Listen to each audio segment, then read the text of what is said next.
José Carlos Tuárez evitó hablar sobre las supuestas irregularidades en la documentación para la postulación al Consejo de Participación Ciudadana y Control Social. Con 11 votos afirmativos, la Comisión de Desarrollo Económico aprobó el informe para segundo debate del proyecto de ley derogatoria al impuesto verde. Instituto Ecuatoriano de Estudios Legislativos presenta observaciones al interior de la Comisión de Justicia, esto en el marco del tratamiento de 2 proyectos de reformas al Código Orgánico Administrativo. Parlamentarios de diferentes países de América Latina participaron en el primer encuentro internacional de legislación para política de drogas. Los medios legislativos presentan TVL Noticias Emisión Estelar con Belkis Sánchez. Saludos amigos y bienvenidos todos a la emisión estelar de TVL Noticias en este miércoles 3 de julio del 2019. Como siempre, la bienvenida a quienes nos sintonizan a través de la señal de los medios legislativos, Televisión Legislativa del Ecuador, la radio de la Asamblea Nacional y también a quienes nos siguen por internet por tvl.asambleanacional.gov.es y por Facebook Live. Enseguida la información.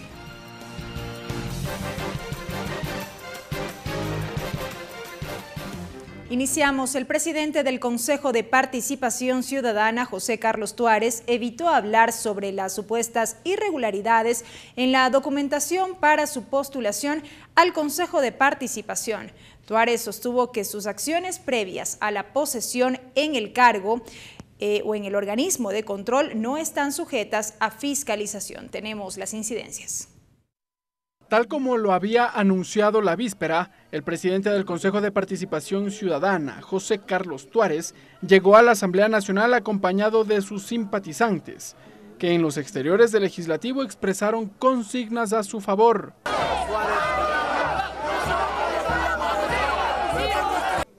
En la Comisión de Participación Ciudadana del Legislativo, al que fue invitado Tuárez, había expectativa por conocer su versión frente a supuestas irregularidades en la documentación para su candidatura al Consejo de Participación Ciudadana.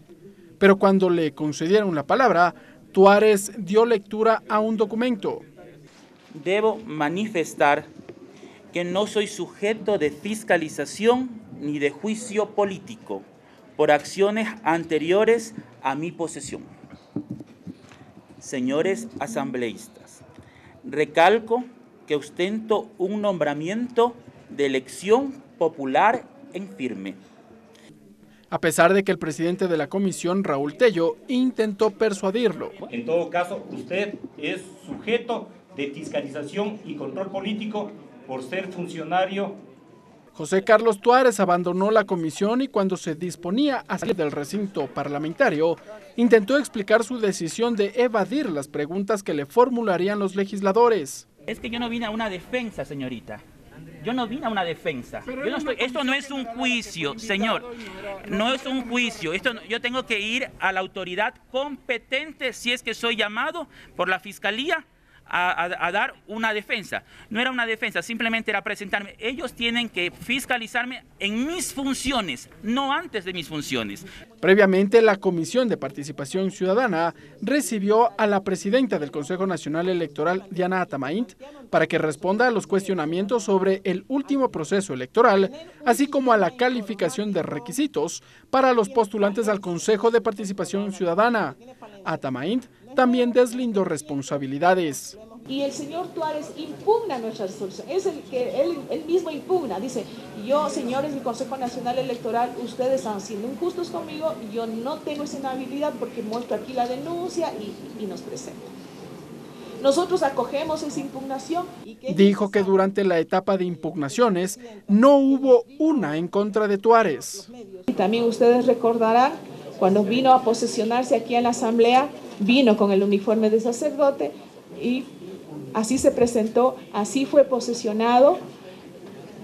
Pero que ahora sí llegará hasta las últimas consecuencias, dijo, en el caso de comprobarse las supuestas irregularidades en la documentación de Tuárez. Por otro lado, la Comisión de Participación Ciudadana recibió al vicepresidente del Consejo Nacional Electoral, Enrique Pita, quien defendió su actuación en el último proceso electoral. Ricardo Bravo, TVL Noticias. La asambleísta María José Carrión denunció que fue víctima de agresiones en los exteriores de la Asamblea Nacional por parte de un grupo de ciudadanos afines al presidente del Consejo de Participación Ciudadana y Control Social, José Tuárez.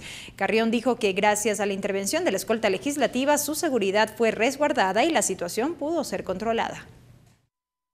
Bajaba a recibir en los exteriores y bajé a recibir en los exteriores de la Asamblea Nacional a 50 personas, trabajadores de ATU. Y en ese momento comienzan una serie de personas a insultar, a gritar, a expresar ofensas y lo más grave es que incluso una oficial de una policía de la escolta legislativa recibió un golpe en la cara con un palo, me quisieron golpear con palos, lanzaron botellas y realmente yo quiero hacer esta denuncia pública. Las autoridades de escolta legislativa van a poner la denuncia oficial, se están identificando a las personas que fueron capaces de agredir, no solo porque creo que la política debe tener un alto nivel de tolerancia a las diferencias, sino porque además creo que en la condición doble de mujer y embarazada no podemos permitir a que las mujeres se nos agreda de esa forma. Políticamente agradezco a los compañeros del bloque que el día de hoy han hecho parte de esta rueda de prensa, que han expresado su solidaridad. Y en otro tema les contamos que por unanimidad la Comisión de Desarrollo Económico aprobó el informe para segundo y definitivo debate del proyecto de ley que busca derogar el denominado impuesto verde, el impuesto ambiental a la contaminación vehicular. El documento plantea que la eliminación del tributo rija a partir del 2020, así como la condonación del 100% de multas e intereses correspondientes a valores pendientes de pago hasta este año. 8 artículos comprende este proyecto de ley derogatoria al impuesto verde. Los ejes sobre los que se basó la Comisión de Desarrollo Económico son: remisión de intereses, multas y recargos en un 100% a los deudores, plazo de la remisión hasta este año, facilidades de pago en cuotas anuales hasta por un plazo máximo de 3 años. Los valores vencidos correspondientes al año 2019 mantienen las condiciones de 2018, que es el descuento del 50% del pago, suspensión de los procesos coactivos y la prescripción de obligaciones vencidas. Primero elimina el impuesto verde, el impuesto a la contaminación ambiental vehicular, luego hay facilidades de pago con los saldos pendientes que se tienen, también hay un proceso de remisión sobre los impuestos, sobre los intereses, recargos y multas, es un proceso de remisión de los que se encuentran pendientes hasta la fecha de promulgación de la ley cuando entre en el registro oficial. Además incluye la facilidad de chatarrización del vehículo para evitar que continúe contaminando el medio ambiente. Le fuerza incentivar, ¿no es cierto?, a que aquellos vehículos que contaminan muchísimo y que tienen muchos años ya de antigüedad puedan entrar en ese proceso de chatarrización. Si se da ese proceso de chatarrización y se cumple, inclusive podrían extinguirse las obligaciones pendientes. Es un incentivo para el tema de la chatarrización, dando respuesta a los temas ambientales. Este proyecto derogatorio es iniciativa de los asambleístas Homero Castañer y Fabricio Villamar y se fusionó con la propuesta del Ejecutivo manifestada el 24 de mayo. 45.000 vehículos y casi 370.000 propietarios de esos vehículos no habían cancelado este impuesto ambiental a la contaminación vehicular. Es un tributo realmente que fue creciendo, que se volvió exponencial, que se volvió difícil, que se volvió inmanejable. En caso de incumplimiento de 2 o más cuotas consecutivas, se dejará insubsistente la remisión contemplada en esta ley y el Servicio de Rentas Internas procederá con el cobro de la totalidad de lo adeudado. Ahora el informe para segundo y definitivo debate será puesto a consideración del Pleno del Parlamento. Tatiana Sonnenholzner, TVL Noticias. Entrevista. Y en nuestro segmento de entrevistas, amigos, nosotros continuamos pasando revista a aquellos temas inherentes a la agenda parlamentaria consensuada. Hoy, junto al asambleísta Alberto Zambrano, dialogaremos acerca de los temas que tiene pendiente la Comisión de Biodiversidad. Alberto Zambrano, licenciado en Ciencias de la Educación, asambleísta por la provincia de Orellana por el movimiento Alianza País, presidente de la Comisión de la Biodiversidad y Recursos Naturales. Asambleísta Zambrano, bienvenido a TVL Noticias. Gracias. Un saludo a toda la culta ciudadanía que nos ve con este prestigioso canal. Como lo decíamos en la presentación de su perfil, bueno, usted ahora se estrena como presidente de la Comisión de Biodiversidad de la Asamblea Nacional. Sí, bueno, fui elegido por una gran mayoría de compañeros que me conocen, que he venido luchando y trabajando especialmente por nuestra región amazónica, a pesar que no soy oriundo de esta región, pero creo que llevo 35 años allí y prácticamente mis raíces, mi sangre está ya en la región amazónica, por eso me he dedicado a luchar mucho. Creo que en realidad las nacionalidades y los pueblos que habitan en esta región es algo maravilloso. Cuando yo llegué ahí pensé que iba a estar 2 años, sin embargo ya llevo más de 35 años en esta querida región y yo creo que ahí voy a dejar mis huesos, ¿no? Es muy bonita esta región. En realidad creo que la gente es muy sensible, la gente es muy amistosa, muy cordial, muy respetuosa, y por eso me he enseñado en esta linda región. Región también con muchas necesidades. Así es, lamentablemente es algo paradójico, de donde sale la riqueza, casi el 60% para el país, somos la región más abandonada. Por eso es que hemos nosotros trabajado en una ley especial que aquí se aprobó en la Asamblea Nacional y que ahora pues ya estamos viendo algunos resultados muy importantes que se están dando en esta región. Justamente sobre ese tema le quería consultar, ¿cuáles han visto ustedes que han sido los impactos que ha tenido ya en la aplicación esta normativa? Bueno, la ley es importante porque usted conoce de que fue justamente la Comisión de Biodiversidad donde nosotros aprobamos esta ley cuando hubo mandó el señor presidente para nosotros aprobar aquí esta resolución de interés nacional para explotar todo el petróleo que hay en el Yasuní. Nosotros creíamos que era conveniente, todos los asambleístas de la región amazónica que en ese tiempo estábamos en la comisión, de solicitar al compañero presidente de la comisión que se ponga un articulado donde allí envíe el señor presidente la ley y también envíe la ley especial amazónica, porque era muy importante para nosotros. Se envió esta ley de interés nacional, que nosotros la aprobamos aquí en la Asamblea Nacional, y al mismo tiempo, pues, después de unos meses, el señor presidente de la República envió a la Asamblea Nacional esta ley especial amazónica que fue discutida, debatida, y que realmente fue de mucho trabajo y que tuvimos que pasar muchos inconvenientes, pero al final del trabajo se aprobó esta ley que hoy estamos viendo los primeros resultados. ¿Cuáles son estos? Estos resultados que se ha dado en la región amazónica es ya tener 16 millones de presupuesto para el estudio de factibilidad de la creación de las universidades que faltan en la región amazónica. Esto es Sucumbíos, Orellana, Morona, Santiago y Zamora. Estos 16 millones van a servir para que se comience ya a hacer los contratos de los estudios de factibilidad que deben iniciarse lo más pronto posible para de esta manera nosotros poder dar un aliciente a nuestra gente que siempre nos pide que la universidad es algo muy importante en nuestra región amazónica. Lo otro, pues también hemos tenido ya algunas situaciones importantes porque creemos y estamos convencidos de que la unión hace la fuerza, y es por eso de que hemos conversado con el compañero asambleísta Eddie Peñafiel, que a pesar que es de otra línea política, sin embargo hemos juntado nuestros pensamientos y hemos dejado a un lado nuestras diferencias políticas para unirnos y trabajar por esta provincia y la región. Hoy, como presidente de la Comisión de Biodiversidad, nosotros hemos priorizado 3 importantes leyes, que es la ley de Galápagos, que se va a hacer algunas reformas a esta ley. Hemos también visto de que nosotros como Comisión de Biodiversidad aprobamos hacer el seguimiento a los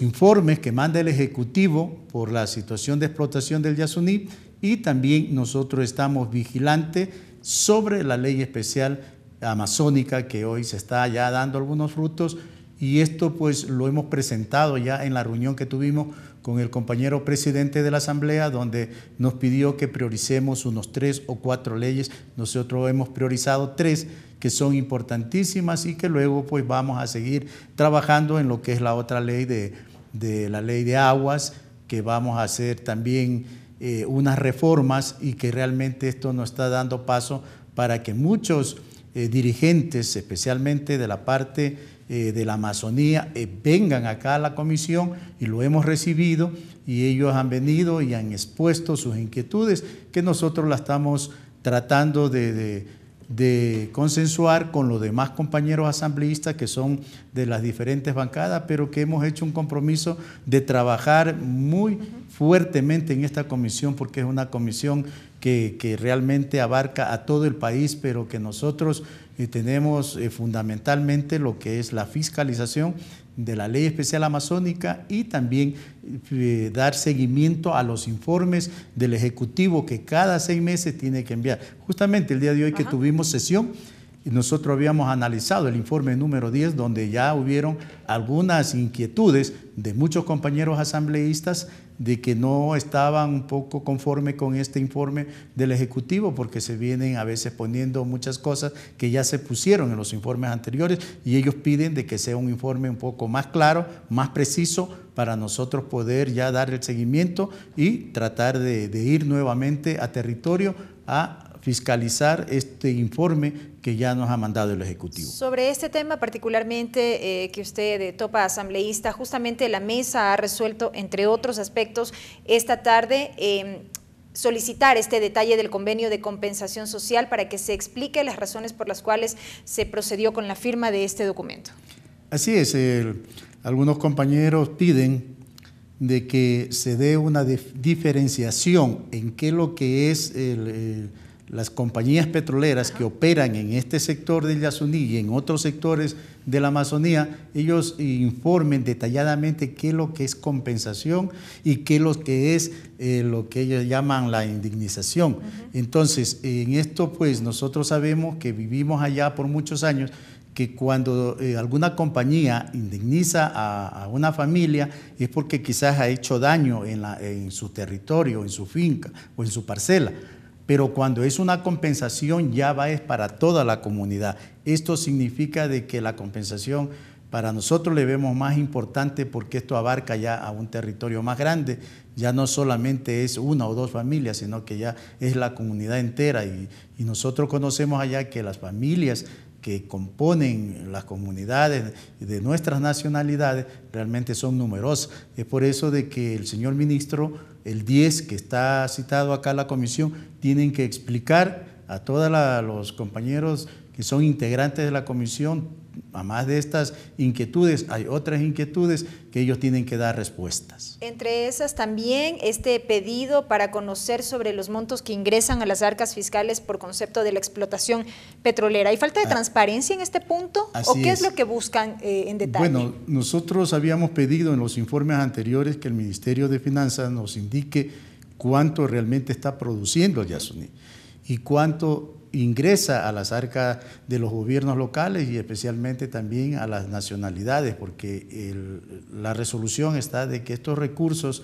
iban a servir para solucionar los grandes problemas que tienen nuestras comunidades. Remediación ambiental también. También, pero lamentablemente no se ha hecho. Nosotros cuando vamos y nos invitan a las comunidades, especialmente en el Cantón Aguarico, nos vamos a las sesiones, a las asambleas, y lo primero que dicen nuestros dirigentes es que en realidad no se está cumpliendo con lo que está establecido en esta resolución. Por eso es que en los informes a veces nosotros no los aprobamos hasta que vengan los señores ministros y nos expliquen en una forma muy detallada cuánto está ingresando y cuánto en realidad están dando a las nacionalidades y a los pueblos que necesitan desarrollarse, porque lo que allá nos hace mucha falta, por ejemplo, son el agua potable, los servicios básicos, que muchas comunidades, ya estamos en el siglo XXI y en realidad no tienen la energía eléctrica, no tienen agua potable, no tienen caminos vecinales. Entonces, en realidad nosotros debemos de exigir de que se cumplan con lo que está establecido en esta resolución. Asambleísta, para concluir y para un poco haber aterrizado en estos temas prioritarios al interior de cada mesa, era necesario juntarse como titulares de comisiones para definir justamente esta agenda parlamentaria. ¿Qué expectativas se tiene? Bueno, nosotros creemos que fue importantísima la reunión que nos convocó el compañero presidente de la Asamblea. Esto prácticamente él tuvo ya un diagnóstico general de cada una de las comisiones y nos pidió de que nosotros trabajemos con mucha responsabilidad y que no sean muchas leyes que podemos tener, sino que si era la oportunidad de trabajar en unas 4, 5, 6 leyes, lo hagamos. Las que usted ha citado como parte de las prioridades en la Comisión de Biodiversidad tienen que ver con este 2019, hasta este año. Hasta, bueno, solo la ley de Galápagos posiblemente vaya hasta el primer trimestre del año 2020, porque vamos a hacer algunas visitas. Correcto. Y en realidad hay mucha presión de los moradores de las Islas Galápagos que quieren de que ellos le vendieron quizás mal la situación de hacer una nueva ley, y no se puede hacer una nueva ley. Lo que nosotros podemos hacer es la reforma, que sí estamos acogiendo muchos pedidos de los compañeros de esta región, pero sin embargo nosotros hemos sido muy francos y le hemos dicho que una nueva ley no se puede hacer. Pues nosotros vamos a hacer la reforma en consenso con ellos, porque vamos a ir a visitar, y yo creo que esto nos va a dar la oportunidad para consensuar y que todos los compañeros asambleístas tengan la visión de ayudar a nuestros hermanos galapagueños que en realidad necesitan una reforma a esta ley especial que ellos tienen. Y desde ya éxitos en esta tarea asambleísta. Muchas gracias a usted y a todo su equipo. Gracias a usted por habernos acompañado. Ha sido la presencia del asambleísta Alberto Zambrano, quien preside ahora la Comisión de Biodiversidad de la Asamblea Nacional.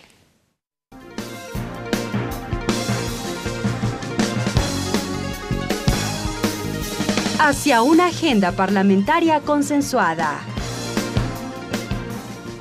La reactivación económica y la generación de empleo son dos de las prioridades para los legisladores para generar leyes que fomenten mayor productividad. Les contamos más detalles en el siguiente reportaje. Desarrollo, empleo y productividad es uno de los ejes que encabeza la lista de las leyes prioritarias que serán parte de la agenda legislativa para los próximos 2 años. Conversamos con varios legisladores y coinciden en que la reactivación económica y la generación de empleo son dos aristas principales de preocupación ciudadana que se puede reforzar con legislación. Es así que dicen que para atraer inversión a nuestro país es fundamental garantizar seguridad jurídica para empresarios extranjeros. La activación económica pasa por la seguridad jurídica. Si no hay seguridad jurídica, usted puede traer 10 proyectos de fomento productivo y aprobarlos uno por cada mes y no vendrán las inversiones. La ley de emprendimiento, que es fundamental porque no hay un marco jurídico para los emprendedores, para los jóvenes. Los legisladores Pavel Muñoz y Fernando Burbano coinciden en que se deben tramitar leyes en conjunto, direccionadas a actores específicos y así promover una reactivación económica. Ya una primera discusión del Código de Trabajo. Pongamos en conocimiento de la Asamblea Nacional todo lo que supone el acuerdo con el Fondo Monetario Internacional, que nos den de una vez para estudiar las reformas que quieren plantear en materia económica, que no nos envíen un proyecto de carácter urgente. Un sinnúmero de leyes que están represadas y que pueden reactivar el aparato económico y reactivar la economía de los pequeños y medianos, que es lo más importante. Por ejemplo, la ley de turismo, la ley de pesca, la ley de fomento agroproductivo. El tema va de la mano de lo laboral. Es por ello que la presidenta de la Comisión de los Derechos de los Trabajadores habla de nuevas modalidades de trabajo y los ejes que constan en la agenda de la mesa legislativa. Se han evidenciado 3 ejes fundamentales. Tenemos las reformas a la seguridad social, las reformas al Código del Trabajo, la LOCEP, y todo esto dentro de un marco de mejorar, digamos, actualizar las normas y garantizar las mejores condiciones para el empleador y las excelentes condiciones para el trabajador. Para definir los proyectos de ley en esta temática se reunirán los jefes de bancada y definirán prioridades en cada una de las comisiones. Lorena Espinosa, TVL Noticias. Y a continuación recibimos a nuestro compañero César Guanolema con la traducción al quichua.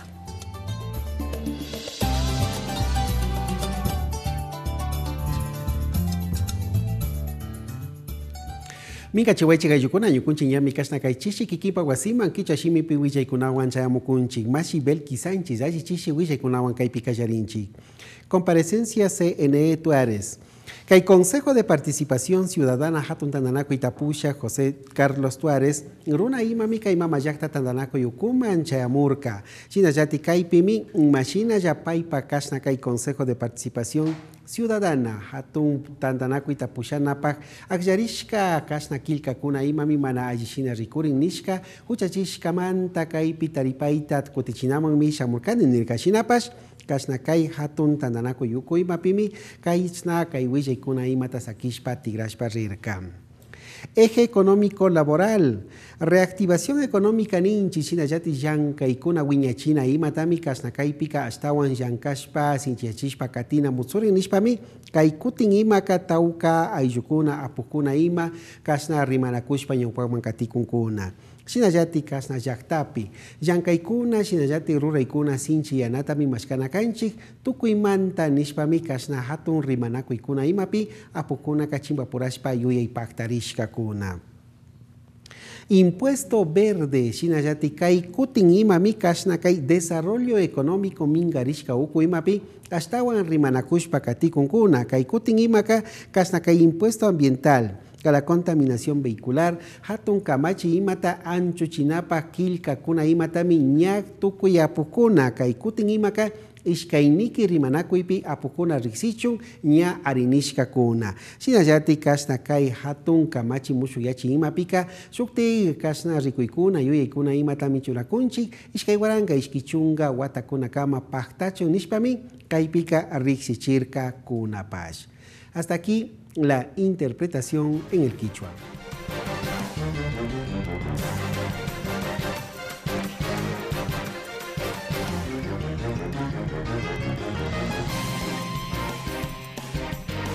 Regresamos con TVL Noticias, emisión estelar, luego de la siguiente pausa promocional. Entrevista.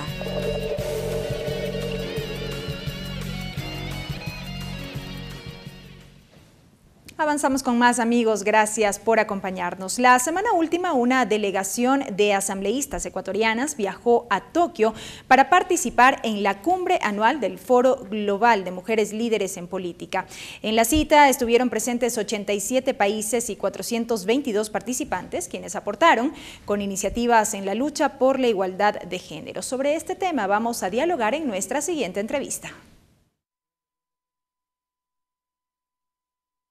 Elizabeth Cabezas, magíster en gerenciamiento, asambleísta por la provincia de Pichincha por el movimiento Alianza País, expresidenta de la Asamblea Nacional, integrante de la Comisión del Desarrollo Económico, Productivo y la Microempresa. Asambleísta, bienvenida a TVL Noticias. Muchísimas gracias, Belki. Un saludo cordial para ti y para quienes nos están siguiendo a través de este medio. Y tal como lo señalábamos en la presentación de esta entrevista, conocer detalles de lo que fue la participación de esta delegación parlamentaria ecuatoriana en esta cita internacional. Efectivamente, la semana pasada en Tokio se realizó el evento de la Cumbre Mundial de Mujeres Políticas. Es un evento, como tú hiciste referencia, al que asisten una gran cantidad de delegaciones de distintos países del mundo y que fundamentalmente tiene como objetivo tratar temas relevantes en cuanto es la participación de la mujer en los ámbitos políticos y en los ámbitos económicos.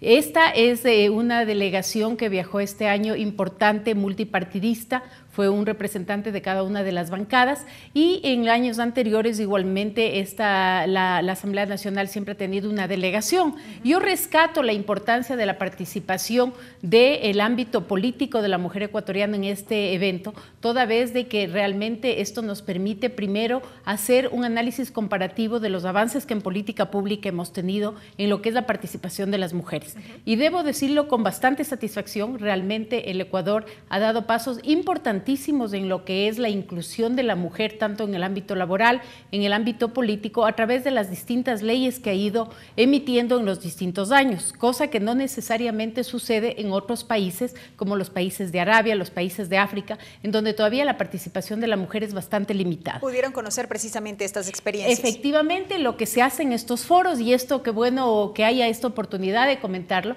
lo que nos permite estos foros es hacer yo diría un estado de situación de cada uno de los países, ver los avances que en esta materia existen e inclusive poder comparar y tomar las mejores experiencias. Obviamente para nosotros es muy importante ver cómo, por ejemplo, en los países nórdicos, en donde estamos hablando de un nivel de desarrollo distinto, existen beneficios importantes para las mujeres, por ejemplo, en los ámbitos de lactancia materna, de permisos de maternidad, pero es una realidad distinta. Son sociedades en donde se está promocionando justamente el nivel de crecimiento familiar, donde se están promocionando ya niveles de bienestar muchísimo más elevados y más altos. Sin embargo, nuestro país está dando pasos importantísimos en ese ámbito y yo creo que es indispensable siempre que el Ecuador tenga presencia en los distintos foros que tratan los distintos temas, pero sobre todo en este ámbito de mujeres en el que todavía aquí, yo digo, existen posiciones no tan entendidas, donde todavía la participación de la mujer política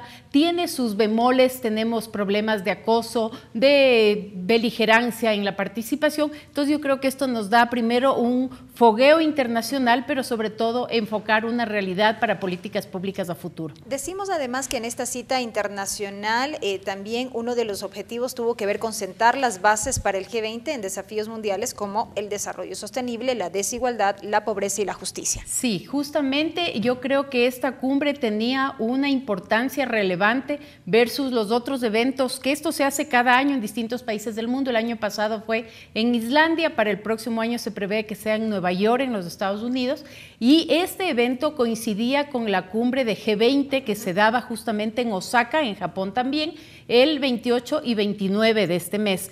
Los resultados y las conclusiones de este evento de mujeres líderes fueron llevados a una mesa especial en donde incluso quienes estuvieron moderando esta mesa fue Ivana Trump, hija del presidente de los Estados Unidos, y estuvo la presencia importantísima de Angela Merkel, estuvo también la reina máxima de Holanda y algunas otras mujeres relevantes del mundo, en donde tomaron estas conclusiones de la mesa justamente del Foro de Mujeres Políticas y lo introdujeron como temas prioritarios. Yo creo que eso es un paso importante porque pone este tema del contexto laboral de la mujer, el contexto político de la mujer en las agendas prioritarias de los países más grandes en este momento. Justamente, precisemos cuáles fueron los aspectos más relevantes de estas conclusiones a las que se llegó.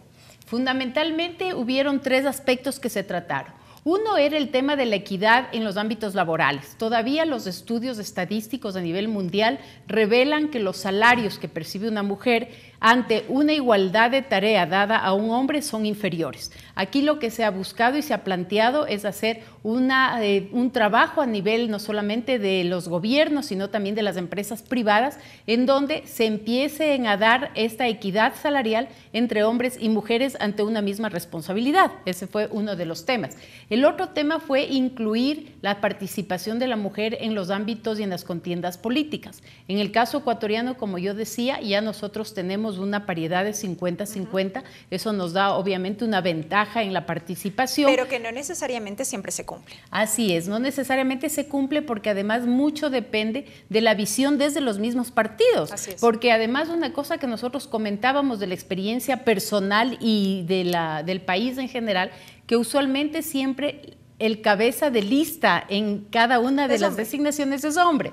Entonces, en muchas ocasiones llega el primero de la lista, que es un hombre, y por lo tanto la mujer de todas maneras sigue relegada en un segundo plano.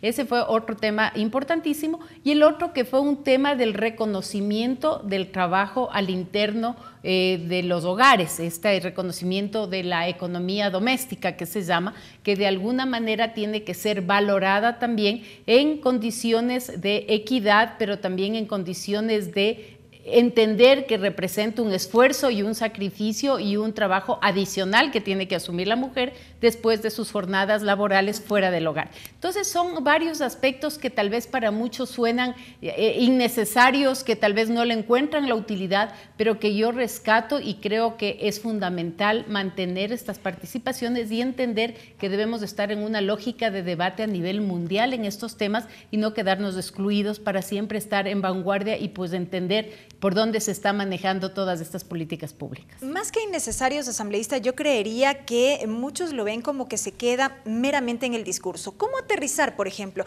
estas conclusiones a las que se llegó ya al ámbito ecuatoriano? A través de la legislación, usted mencionaba el tema de la paridad de género, decíamos que no siempre se cumple, ahí el llamado a las organizaciones políticas, pero ¿qué otras acciones adoptar para que en efecto existan estos cambios? Yo creo que es un tema y es una pregunta bien importante la que tú me haces, importantes, porque efectivamente esto pasa por un tema también de decisión política. Más allá de los debates que se tienen, de las comparaciones que se hacen entre las distintas países y regiones, pasa por un tema de concientización y de decisión.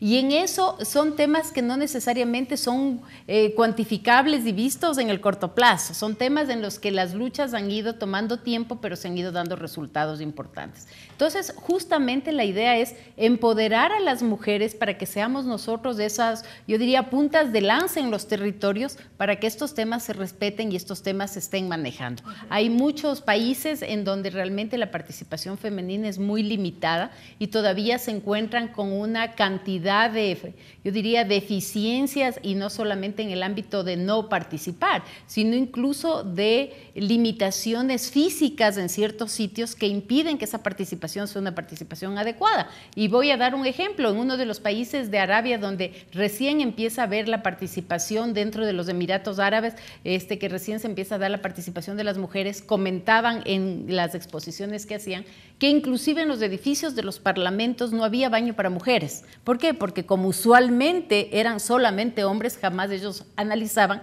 la necesidad de que existan unos baños diferenciados. Entonces, cosas como básicas que uno, para nuestra realidad de lo que estamos viviendo, y que nos está en parece... este otro lado del mundo, ¿no? Exacto. Entonces, países que tienen un nivel de desarrollo muchísimo más, yo diría, económicamente hablando, más grande, pero culturalmente, por sus comportamientos, por sus raíces y por su forma de ser, la participación de la mujer ha sido mucho más restringida. Para finalizar, asambleísta, ya en materia de legislación podríamos ver propuestas a corto, mediano plazo, si se quiere, a propósito de estos temas. A ver, yo quisiera tal vez de esto atar y lo traigo a colación por el tema de Parlaméricas, que es otro foro internacional en el que nosotros estamos participando activamente, y uno justamente de sus ejes es el tema de la inclusión de la mujer. En esa línea nosotros hemos tomado varias acciones ya, estamos trabajando en un plan completo que vamos a presentarlo al presidente de la Asamblea y lo vamos a poner en conocimiento del Pleno también, porque es un grupo parlamentario que hemos creado para dar seguimiento a esta política pública. De alguna manera, ¿qué es lo que sucede? Nosotros vamos a eventos internacionales, se quedan las discusiones a veces en eso, ¿no es cierto?, en foros, en buenas intenciones, pero lo que va a hacer este grupo parlamentario que se ha creado es justamente hacer un seguimiento al cumplimiento de los compromisos dentro de estos acuerdos. Y entonces, quitar también de pronto esta idea de que se hace apenas turismo parlamentario. Sí, yo creo porque así se lo entiende. Sí, de hecho, en las redes sociales, en la semana que nos ausentamos, yo veía la distancia, y con pesar lo digo, porque no hay una valoración justa ni equitativa, y lo ponía como ejemplo, porque estos son los temas que ahí debatimos. Hace pocos días se fue una importante y nutrida delegación al evento de Parlatino, por ejemplo, que nosotros también somos partícipes.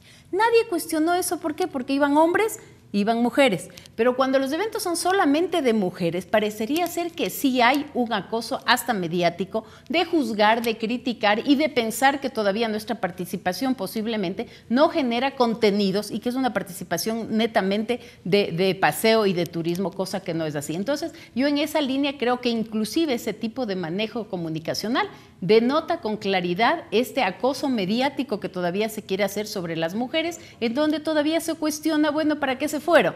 Si seguramente lo que hay detrás de esa frase es si igual no van a hacer nada. Entonces yo sí creo que esos son los parámetros que tenemos que ir rompiendo, los paradigmas en los que tenemos que trabajar, y ese es el gran compromiso que hemos asumido, primero como delegación y luego como asambleístas electas por las distintas provincias, por las distintas bancadas, pero sobre todo como representantes de las mujeres ecuatorianas. Entonces me parece que ahí hay un gran compromiso, y es un llamado también a todas las mujeres que nos están escuchando, que realmente sepamos defender los espacios y no permitamos que se haga de menos de estas delegaciones, de estas representaciones, ni el mismo trabajo que en el ámbito familiar o en el ámbito profesional lo venimos desempeñando siempre. Asambleísta Cabezas, gracias por habernos acompañado. La presencia de la asambleísta Elizabeth Cabezas en nuestro segmento de entrevistas.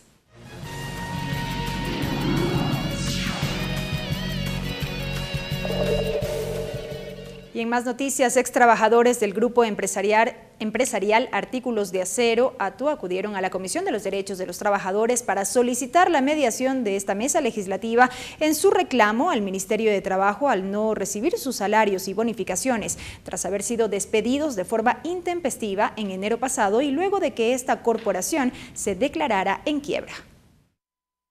Las autoridades de la Comisión de los Derechos de los Trabajadores recibieron a los representantes legales y extrabajadores del grupo empresarial ATU y sus filiales Muepra Módul y Hogar 2000, quienes denuncian el impago de sus sueldos, jubilaciones y liquidaciones, luego de que esta compañía despidiera aproximadamente a 450 personas de forma intempestiva en enero de este año. Giovanni Vinuesa, delegado de los exempleados de una de las empresas de muebles más grandes del país, comenta cómo ha sido este tiempo al exigir el pago de sus haberes de casi 6 meses. Porque ahí tenemos un proceso en el cual hemos solicitado nuestro pago de sueldos atrasados y liquidaciones por el despido intempestivo del 24 de enero y que hasta la fecha no nos han pagado, que suman aproximadamente 5 meses más los décimos. El Ministerio se ha tomado tiempos más allá de lo estipulado en los procesos y nosotros vemos que ha habido una influencia por parte de nuestro empleador. La compañía se acogió a un paro patronal desde diciembre del 2018, lo cual dejó en suspenso las obligaciones laborales, lo cual representa una ilegalidad según el abogado de los extrabajadores Rubén Castro, quien también ya denunció este particular en la Defensoría del Pueblo. Entonces, ese trato injusto lo está pretendiendo legitimar también el Ministerio del Trabajo. La ley dice que a los trabajadores se les debe pagar inclusive el triple de recargo del último trimestre, que se adeude de remuneraciones. Y el Ministerio del Trabajo, en la resolución de primera instancia que se dictó en el paro patronal, en el Tribunal de Conciliación, niega ese derecho que está dispuesto de manera expresa en la ley. María José Carrión, presidenta de esta mesa legislativa, solicitó se le entregue la documentación del caso para que la comisión pueda interceder de la forma adecuada.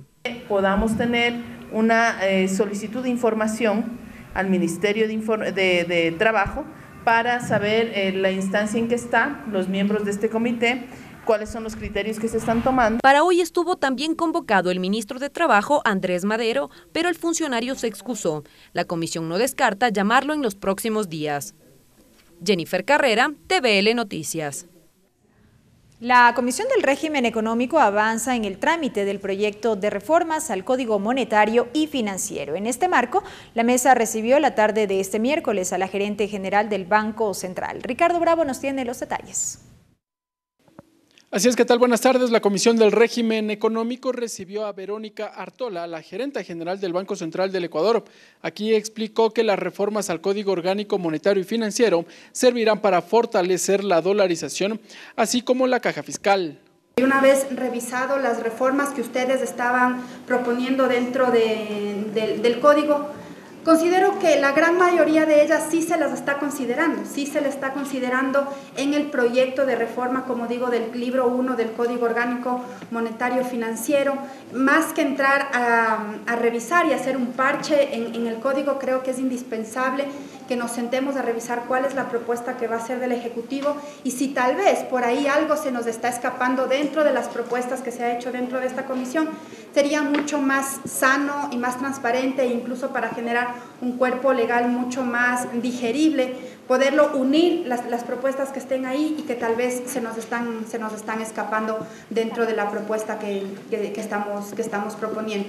Recordemos que la Comisión del Régimen Económico trabaja en un proyecto de reformas al Código Orgánico Monetario y Financiero. Hasta que se informe, que tengan una buena tarde. Gracias a Ricardo por el reporte. Y la Comisión Ocasional de Niñez de la Asamblea recibió información por parte del Consejo Nacional Intergeneracional sobre el cumplimiento de las recomendaciones que formuló la Comisión ANPETRA. Hubo críticas al desinterés de varias de las instituciones sujetas a control político que deben rendir cuentas sobre su accionar ante las denuncias por abuso sexual de menores de edad en instituciones educativas a la Comisión de Niñez. Son 9 instituciones públicas las responsables de remitir información a la Comisión Ocasional de Niñez sobre sus acciones frente a los casos de abuso sexual a menores de edad en instituciones educativas y que al momento no cuenta con el 100% de la información. Sus integrantes en los próximos días evaluarán los datos proporcionados por parte de las autoridades. En el eje de fiscalización, realmente, a mi punto de vista, no concretemos con el objetivo planteado, que debe ser de una manera más directa y concreta. Definitivamente es alarmante que las denuncias o los casos de abuso sexual en instituciones educativas no hayan reducido, lo cual significa que no se están aplicando los protocolos ni ninguna medida que se tomó, ni el informe ANPETRA que fue enviado a Contraloría, a Fiscalía. A la información que ya reposa en la comisión se sumó las acciones desarrolladas por el Consejo Nacional Intergeneracional. Nicolás Reyes, secretario técnico, arrancó señalando que tras conocerse los 31 casos de violencia sexual, se solicitó a las instituciones con competencia en la prevención, atención y protección, como la Fiscalía, Ministerio de Educación, Juntas de Protección de Derechos y Defensoría del Pueblo, con base a ello, generar informes quincenales de seguimiento de estos casos. Hemos tenido 22 informes que nos han permitido monitorear precisamente los casos. Esto antes era una debilidad. En el informe ANPETRA se nota con claridad que en los años, por ejemplo, en el 2017, existía poquísimo seguimiento a lo que son los casos. El Consejo Nacional como tarea además fortaleció el seguimiento y evaluación de políticas públicas de prevención y erradicación de la violencia sexual contra niños, niñas y adolescentes. Según Reyes, se conformaron mesas técnicas en la materia. Básicamente, en el eje de formulación tenemos claramente establecido en la Agenda para la Igualdad Intergeneracional políticas muy claras de combate contra la violencia sexual. Finalmente, en materia legislativa, desde el Consejo Nacional Intergeneracional, hay propuestas de reformas al Código de la Niñez, especificidad y especialidad en niñez, prevención de la violencia, actuación de los GATS, participación. En cuanto a las reformas a la Ley de Educación Intercultural, fortalecer la promoción de derechos humanos, prevención de delitos sexuales en instituciones educativas, mejorar las medidas de protección. Y al Código Orgánico Integral Penal, ampliar la tipificación de los delitos sexuales al interior de los espacios institucionales del Estado, iglesia y familia, y despenalizar el aborto por violación. Mariela Logroño, TVL Noticias. La Comisión de Biodiversidad conoció el informe 10 respecto a la declaratoria de interés nacional de la explotación petrolera en los bloques 31 y 43 ubicados en el Parque Nacional Yasuní. El asambleísta Eddie Peñafiel explica que el informe debe cumplir con los parámetros bioambientales planteados por la Comisión para la explotación petrolera de estos bloques. De no ser así, la Comisión solicitará la comparecencia de las autoridades involucradas en la protección ambiental. Se puede hacer el tratamiento de los lodos, de las aguas, de la perforación petrolera dentro del parque. Queremos saber si efectivamente se lo está haciendo fuera de la misma. También se dice que el petróleo que nace del bloque 13 y del 43 deberían de ser producidos a nivel del país. Vamos a ver si también eso se lo está cumpliendo. El tema de los pueblos en aislamiento voluntario, si se están generando las políticas de protección, eso también deberá contenerlo en el informe. Y si no está, pues caso contrario, como comisión deberíamos de tomar las acciones correspondientes, llamado a comparecencias o de ser necesario, y el extremo sería hasta un juicio político, a los ministros o a los encargados del cumplimiento de esta declaratoria si no se lo está haciendo. El intercambio de experiencias en materia de implementación de políticas para la prevención del consumo de drogas en países de Latinoamérica fue el objetivo del primer encuentro de la Red Internacional de Legisladores para Políticas de Drogas. El tema que centró el debate fue la despenalización. Con el objetivo de intercambiar experiencias, exponer la problemática que atraviesan varios países de América Latina por el tema de drogas, legisladores y diputados de México, Ecuador, Chile, Colombia, Uruguay, Perú y Costa Rica participaron en el primer encuentro de la Red Internacional de Legisladores para Políticas de Drogas, de iniciativa del Grupo Parlamentario para la Prevención del Consumo de estas sustancias. Desde Costa Rica compartieron las acciones políticas implementadas en materia de inserción social, sobre todo para frenar la excesiva penalización, por ejemplo, en mujeres que introducían droga a las cárceles. Que indiscutiblemente maltrataban a una población clave, que es la población de las mujeres amas de casa, pertenecientes a sectores vulnerables, con hijos que mantener, en fin, una población muy vulnerable que era violentamente impactada por las excesivas penalidades. Desde México consideran que se debe abrir una discusión con las particularidades de la región, sobre todo en los patrones culturales, pues los países latinoamericanos son de tránsito. Que al final, si pensamos en América por completo, quien realmente consume y donde el destino final, digamos, donde llega la droga, suele ser Estados Unidos. Sin embargo, el reto, dicen, es la ruptura del paradigma de la prohibición de las drogas y en políticas de prevención. 120% de incremento en las plantas de adormidera o amapola, de donde se produce la heroína. La prohibición del consumo de drogas ha impactado seriamente a poblaciones vulnerables. Hablar de la regulación del mercado, hablar de la reinserción de las personas, hablar de la reducción de daños y hablar de la excarcelación. Tras el evento se determinó una agenda regional orientada al respeto de los derechos humanos en legislación especializada en materia de drogas. Lorena Espinosa, TVL Noticias.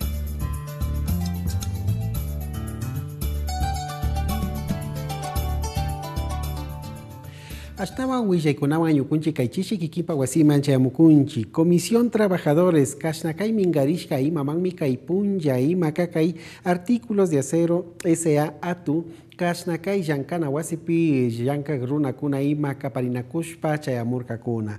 Paikuna Kanin Yukunchi Kai Ministro de Trabajo, Hatun Runa Pushagi Matami Mashkakunchi Nigmi, Kashnakay Yankana Wasimanta, Nya Chingarishka Kahpi Yukunchi, Kasha Samana Kulkikuna y Mata, Chaya Chichun Chaitami Yukunchi Kakaiman mañana Shamunchi Nishpami, Kaipika Kashna Hatun Rimanaku Itacharirka Kuna. Kai Yankana Wasimami, Chingarishka Kan Nishpami Rixichirka Pash. Régimen económico Mingarishka imapi astawan kasna yanka ikuna ñawpak mankatikun mika ikutin imaka kay código monetario y financiero kamachi imatami rimanakushpa yankakun kuna. Kay kamachi tami astawan mushuyachina pa mashkakun shinapash kay kutin imaka kay gerente general del Banco Central Verónica Artola warmi mami kay manchayamushpa imashina ya kasnakay hatun yankaykuna paktashka shinallati kulkimanta rimanakuykuna imatapish kaypi rijichishpa sakirka. Encuentro drogas, mamayakta tananaku yuku ima pimikuna kay punja ima kashu hatun yankay pasarka kay hatun imashina ya kay uma chingachina kuna manta kasna kay suyo yakta kuna imapi paktakushka kamachi kuna rurarikushka shinallati kasna kay hatun yakikuna imata harkanapak yankay kuna paktakushka tami rimanakushpa sakirirka kuna shinapash paykuna kaninmi suyo yakta pura imashina makipurashpa kasna kay yakikunata harkanapak kamachikunata Tananakushpa rurana kanchi nishpami yuyay paktarirka kuna. Hasta aquí la interpretación en el quichua.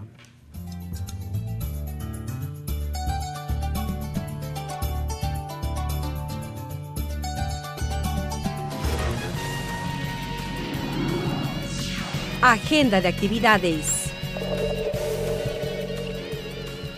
Rápidamente la revisión de la agenda de actividades de la Asamblea Nacional para este jueves 4 de julio, 8 de la mañana, sesión de la Comisión de Fiscalización. Recibe a Francisco Peña, representante legal de la empresa RIP Consif Construcciones Civiles, Dani Walker, representante de la empresa Servicios de Seguridad Armilet, Rodrigo Dueñas, gerente general de la empresa Rey Lácteos, para que informen respecto de las denuncias publicadas en los medios digitales La Fuente y Mil Hojas, conocidos como Arroz Verde y Majano. Sobre este mismo tema, también se conocerá la excusa presentada por Juan Pablo Pozo, expresidente del Consejo Nacional Electoral. Será en el Salón 1, primer piso, Palacio Legislativo. 8:15. La Comisión Ocasional para atender los casos de personas desaparecidas recibe a Diana Salazar, fiscal general del Estado, y a Ángel Torres Machuca, defensor público, sobre los avances en el proceso de investigación de la desaparición de Michelle Alejandra Montenegro Campos, así como las acciones y medidas preventivas que se han implementado para mejorar los procesos de investigación de los casos de personas desaparecidas en el Ecuador. Será en el 7º piso en la Comisión de Biodiversidad.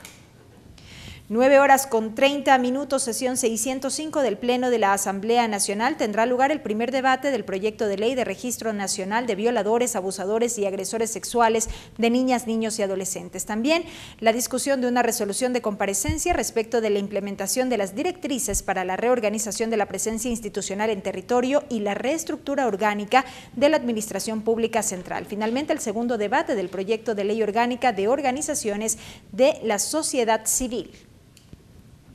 9:45, rueda de prensa del asambleísta Mae Montaño sobre la participación de las organizaciones de lucha contra el cáncer, VIH y personas que han recibido un trasplante en el proceso de fiscalización a la exministra de Salud, Verónica Espinosa. Será en la sala de prensa, planta baja.